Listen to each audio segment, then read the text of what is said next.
j'espère que vous allez très bien. Alors aujourd'hui, on a une leçon de lexique. On va découvrir que veut dire les antonymes.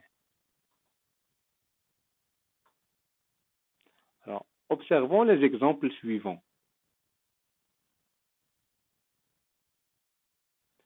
Heureux, triste. Heureux, triste. Qu'est-ce que vous remarquez?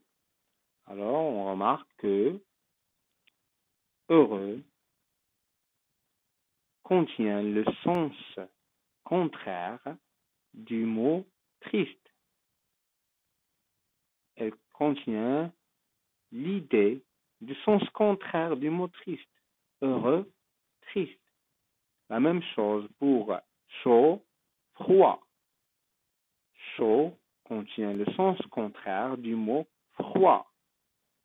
Rapide, long.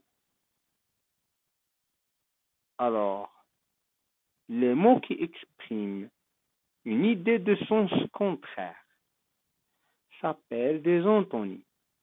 Alors, heureux et triste sont des antonymes. Chaud et froid sont des antonymes. Rapide, lent sont des antonymes. On peut dire aussi que heureux est l'antonyme de triste. Chaud est l'antonyme de froid. Rapide est l'antonyme de long. On peut aussi former des antonymes avec des préfixes. Par exemple, possible, impossible. Alors, on a ajouté là le préfixe un. Possible, impossible. Normal, anormal. On a ajouté le préfixe a. Content, mécontent. On a ajouté le préfixe mais pour former un antonyme. Heureux, malheureux. On a ajouté le préfixe mal pour obtenir ou bien pour former l'antonyme du mot heureux.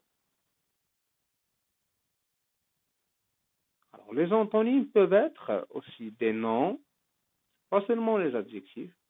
Ils peuvent être des noms comme joie, tristesse. Joie, tristesse. Alors, joie, joyeux, tristesse, c'est le nom qui vient de triste. Joie, le nom qui vient de joyeux. Des verbes, par exemple, ouvrir, fermer.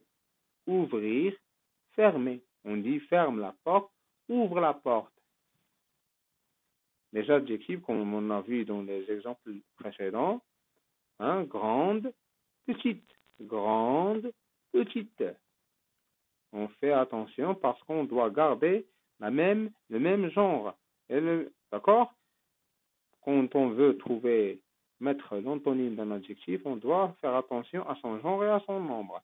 Ici, j'ai dit grande, alors on a mis petite. On n'a pas mis petit, on a mis petite. Des adverbes, par exemple, rapidement, lentement. Rapidement, lentement.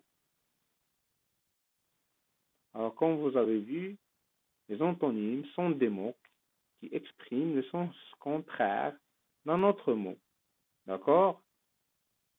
Et je vous invite, pour bien comprendre et pour bien pouvoir former des antonymes, il faut utiliser le dictionnaire. Comme ça, vous pouvez connaître le sens, savoir le sens d'un mot. Si vous ne savez pas le sens d'un mot, vous ne pouvez pas trouver son antonyme.